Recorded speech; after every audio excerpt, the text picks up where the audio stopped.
Hello friend, good morning. Welcome to my blog. आज मी बनवला आहे उपवासाचे साबुदाण्याचे वडे. याची फूड रेसिपी आपल्या यूट्यूब चॅनलवर दिलेली आहे, तुम्ही जाऊन बघू शकता. आज मी तुम्हाला माझ्या घरचं गार्डन दाखवणार आहे. चला तर बघूया. ही आहे संत्र्याचं झाड. भरपूर संत्री लागलेली आहे आणि ऑलरेडी मम्मीने काही संत्री तोडून ठेवलेले आहेत. बघा, दिसतात ना.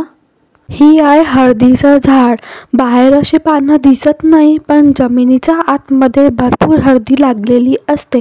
ते 2 वर्षातून एकदा काढल्या जातात. हे आहेत मिरची, टमाटर, मेथी, भेंडी, निंबू, वांगी आणि पालक. हे लसूण आहे. हा गवती चहा आहे. याचा चहा खूप टेस्टी लागतो. हा कढीपत्ता आहे. आपण मुंबईला कढीपत्ता विकत आणतो, पण इथे बघा फ्रीमध्ये आपल्याला मिळते. हे आहे पानाचं झाड, जे आपण पूजेसाठी यूज करत असतो. हे आहेत अळूवडीचे पानं. याची अळूवडी मस्त होते. असे भरपूर झाडं इथे लावलेले आहेत. तुम्हाला माझे व्हिडिओ आवडत असेल तर माझ्या यूट्यूब चॅनलला नक्की फॉलो करा. तिथे मी डिटेल व्हिडिओ टाकत असते. यूट्यूब चॅनलची लिंक बायोमध्ये दिलेली आहे.